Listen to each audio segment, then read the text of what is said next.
and gentlemen, my name is Nebula, and today I'm going to show you my current deck that I have. It is a 60 card Noble Knight deck, purest build I can make at the moment, with including the new Inferno Knights. Now, I won't be going into much detail about their names or effects and everything. I'm assuming that everyone who's watching this video already knows what they are. If not, I'll do a separate video explaining the effects in detail. So, without any delay, let's get into this. Gwen, essentially, she is a Noble Arms monster form. Ignite, Ignoble Knight of Black. He is a level 5 monster that can be special summoned by tributing off a normal monster, and you can tribute him off or another Noble Arms to search for, or Noble Knight to search for Noble Arms. So, two Immortal Phoenixes. They allow you to protect the field at least once per turn by negating a monster effect, easily summoned by banishing a equip card from the field or from the graveyard. So, and you can capture monsters. 3 Renewed, at least I think that's how it's pronounced. Renewed. Can be special summoned if there's a Fire Warrior monster on the field. He is treated as a tuner if he's summoned that way, and he can also search for a equip spell from the banished pile from the graveyard. So 3 of them is essential. Infernoble Knight Ronald. He is a quick play, or I cannot talk today. He is a quick play effect monster that can be played during either player's turn from the hand. He can equip to a monster on the field and increase his attack by 500. If he is sent to the graveyard at the end of this turn, he can search for a Fire Warrior monster from your deck and add to your hand. He allows you to special summon himself by banishing a Fire Warrior monster from the hand, or I believe from the graveyard. Let's double check that real quick. From your hand or graveyard. To special summon this card from your hand, the monster you banish can also make its level become this, or his level will become the level of the banished monster. And if he is in your graveyard, you can banish him in the next 2 standby phase. You can special summon him back from the banished pile and summon a Fire Warrior monster from your graveyard. These effects are only once per duel. Infernoble Knight Magus. He is essentially a weaker version of Noble Knight Brothers. However, he can search for Fire Warriors and Noble Arms from the graveyard and banished pile and return them back to the deck to draw 1 card. Sorry about that. I got 2 of these guys. They essentially are a Foolish Burial to the graveyard for Fire Warriors or equip spells. So that allows you to get Phoenix into the grave or anything you need into the grave. You can also be equipped from the graveyard to a warrior monster to give them protection. Then we have 2 Olivers. Essentially, you can send a Fire Warrior from the hand or graveyard, or from the hand or field to the graveyard, special summon him, and his level becomes 1. He is a tuner monster. He can also equip himself from the graveyard to do protection for any warrior monsters. Lady of the Lake, she's an old card. Not anyone really plays her. I play her for particular reasons. She can be used for link summoning if need be. But that doesn't come up much often. But she's mainly here in case if I need to do a synchro summoning and I have the normal Noble Knight monster in my hand, or vice versa. But she leaves the field when she's synchro that way. So Merlin, I have 1 of him. He will lock your deck up in terms of only being able to summon Noble Knights, but I'm primarily using him for a secondary effect, which is during your player's turn, while he's in the graveyard, he can be banished, and you can either synchro or exceed into a Noble Knight, as long as you have the appropriate materials on the field. So that's always fun to have. And of course, the one normal Noble Arms, or Noble Knight, Everyone takes a drink how many times I mispronounce their names. So have fun with that. Um, Arthur, he's the only one that's normal. He is essentially used to bring out Lady of the Lake if need be, or um, a Solde to search and not play since he doesn't really have any effects. We're running one of this guy. He's a Foolish Barrel for Noble Arms. He also allows you to equip an equip card from one monster to another, or re-equip them to themselves if need be during the player's turn. Noble Knight Boars. He allows you to, while equipped with no arms, he allows you to search for free no arm cards, and your opponent chooses one, the other two goes to the graveyard, and while that one goes to your hand. While he's on the field by himself, however, and he's not equipped with a no arms, he is treated as a level 4 normal monster. But when he's equipped with a no arms, he is treated as a effect monster with dark attribute and level 5. 2 no arms brothers. When you can normal summon this monster, you can summon up to two more noble arms from your hand to the field, but it does lock you into summoning noble arms for the rest of the turn. The second effect allows you to recycle Noble Knight or Noble Arms from the graveyard back to the deck and draw one card. And he is the highest defense monster we have. 2 Noble Knight Custodians. While you have any Noble Arms on the field equipped, you can special summon him onto the field.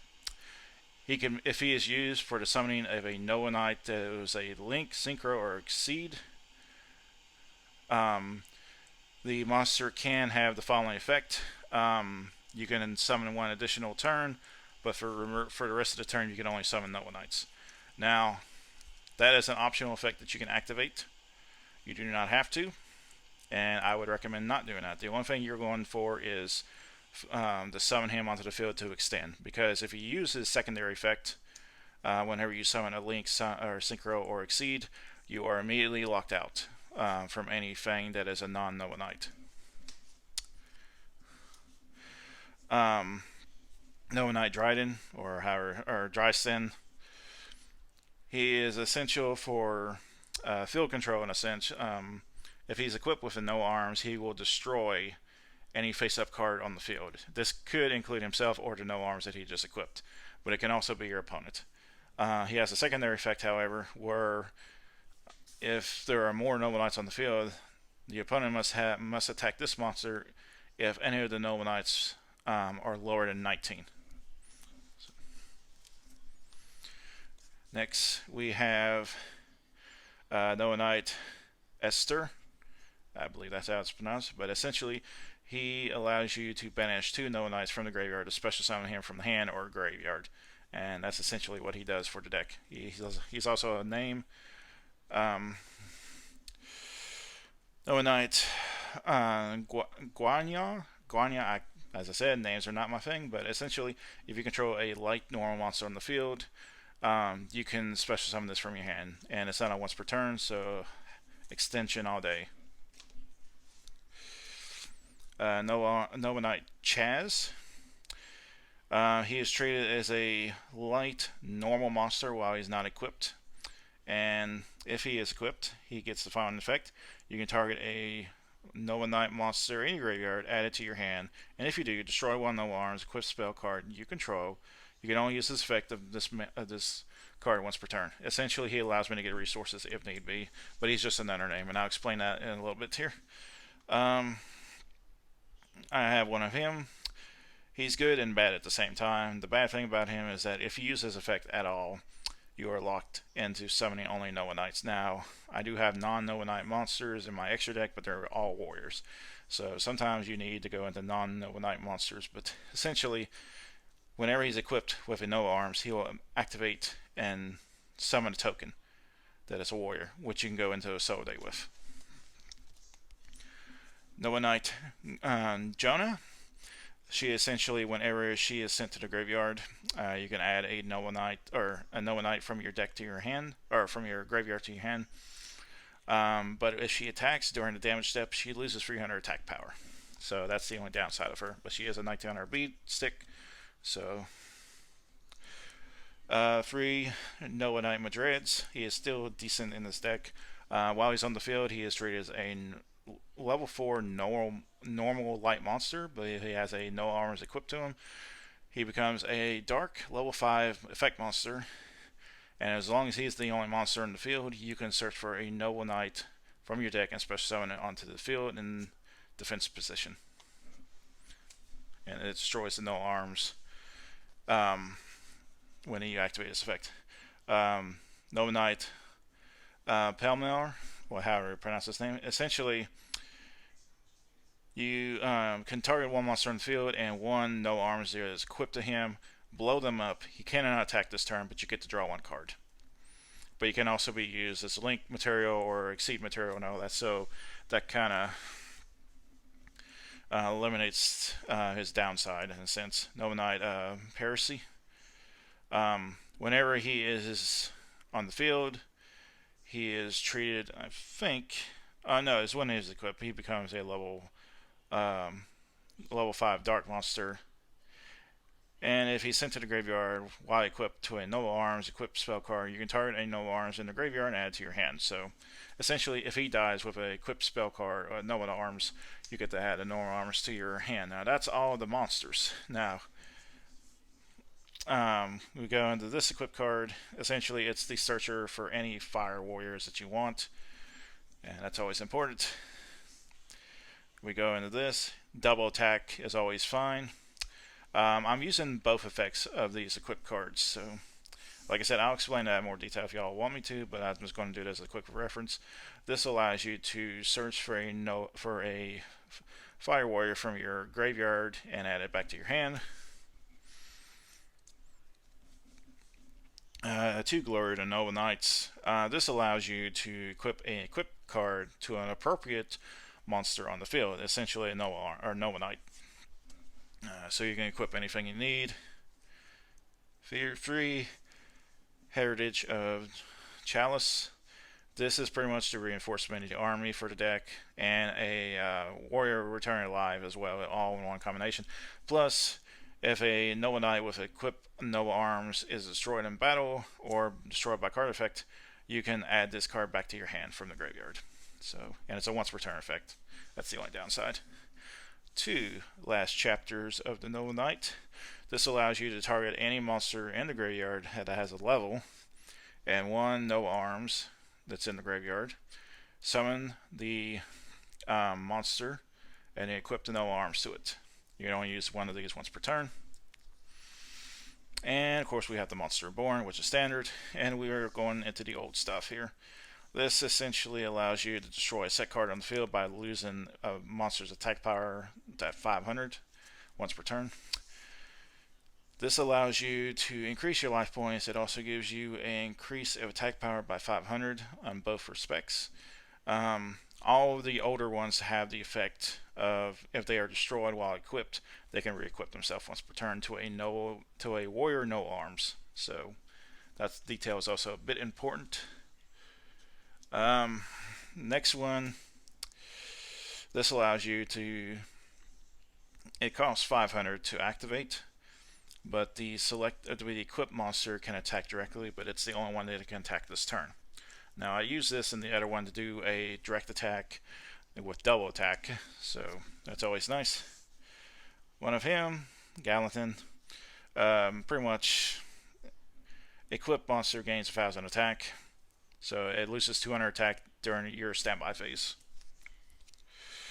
Destiny, not as important as it used to be, but it allows you to protect your monster from being destroyed once per turn, either by battle or by card effect, so that's always a nice thing to have. Excalibur.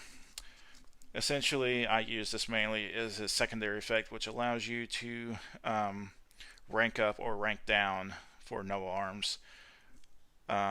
Either from level 5 or rank 5 or rank 4. So other than that, it has a protection against all effects towards the target. 3 Noble Knights at the Round Table. Essentially, there's more than enough Noble Knights to justify this being a 3. Essentially, each effect is 3, 6, 9, and 12. 3 allows you to send, or So 3. I'm sorry. Yeah. 3 allows you to send a Noble Knight from the deck to the graveyard. 6 allows you to add a Noble Knight from the graveyard back to your hand. I think that's right. No, I'm sorry. 6 allows you to special summon from your hand to the field with a Noble Knight and equip it with a no arms if possible. 9 allows you to add a Noble Knight from your graveyard to your hand, and 12 allows you to draw 1 card, and it's a field spell card. So the only problem is it does it at the end phase. And of course, reinforcement in the army, staple. Searches for any level 4 or lower warrior monster from your deck to your hand. And smoke grenade of the thief. What can I say about this card? It does what it needs to do. Being able to get information from your opponent is always a blessing. So, and the only 3 traps we're running here is until no arms are needed once again. This card is good and bad at the same time. Bad being a trap, but good because if it's in the graveyard, you can banish it during the player's turn, and you can special summon a Noble Knight with a different name that you currently control or in the graveyard, or that you don't currently control or in the graveyard. So, but its first effect allows you to excavate cards from your deck equal to the number of no arm equipped spells that you have on the field, and the rest go back to the deck, bottom of the deck I believe, and the 1 card that you can choose, and it goes to your hand. That is it for the main deck. Now we'll go into the extra deck. I do not have a side deck unfortunately, but that's only because this is still experimental stage, but we are running 2 Arthur of the King of the Noble Knights. Essentially, he's backfield wipe and everything like that. He's a bit slow nowadays, but Colossal Fighter, Warrior, support pretty much. For every warrior in the graveyard, he gains an extra attack power. And if he's destroyed, you can special summon him again. So,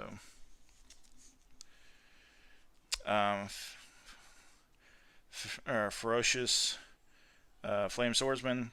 He increases all warriors on the field by 500, and if he is destroyed, you can special summon a non-link warrior monster from your graveyard onto the field. And then we have the Ignoble Knight of High, Sally, I think it's the name. Essentially, when he's synchro summon, you can equip him with a no arms from the deck to the field. If it destroys a monster in battle, at the end of the battle phase, you can search for a Noble Knight or no arms from your deck and add it to your hand. This also includes Noble Knights of the Round Table, so that's always a plus. And of course, we are going with the Infernal Noble Knight, Captain Ronald. Whenever he's onto the field, he can activate his effect. At the end phase, you get to send an equipped card to the graveyard and add a warrior from your deck to your hand. And then you have Infernal Noble Knight Emperor Charles. Essentially, during the end phase, he can equip a card from the graveyard or hand to him, and then he can equip a Fire Warrior from the deck to him as well. And if a monster is equipped with an equipped card during your player's turn, you can destroy 1 card on the field. And this is where Smoke Signal comes into play. We have 2 Assault over the Noble Knights. Essentially a staple in this deck. There's no way around this. She needs to be played. She's way too important. Essentially, Link Summon, you can search for a warrior monster and add it to your hand, but you cannot use it or summon it this turn. And then we have the Utopia package, Utopia and Utopia the Lightning. I don't like Utopia double because I don't like the idea of double or nothing accidentally get into my hand because I have no way of putting it back to the deck. So it's alright. It's not the greatest, not the worst. Again, then we got Sacred Noble Knight of King Arthur. It allows you to destroy a monster on the field by detaching material. If he gets destroyed, he can special summon any Noble Knight monster from the graveyard, excluding himself back onto the field, so that's always a plus. Infernoble Knight of King Custom. He allows you to bounce cards on the field up to the number that exceeds materials that he has, so that's always a plus as well. And finally, we have Stardust Charge Warrior. Essentially, he allows you to draw one card, destroy all monsters on the field that he attacks, so long as they're not over 2,000. But other than that, he's just a level 6 synchro I can go into if need be. And that is pretty much the deck. As I said, if you want a more detailed thing about this deck profile and everything, let Drips know and everything, and have him contact me, and we'll go from there. Until then, see y'all next time.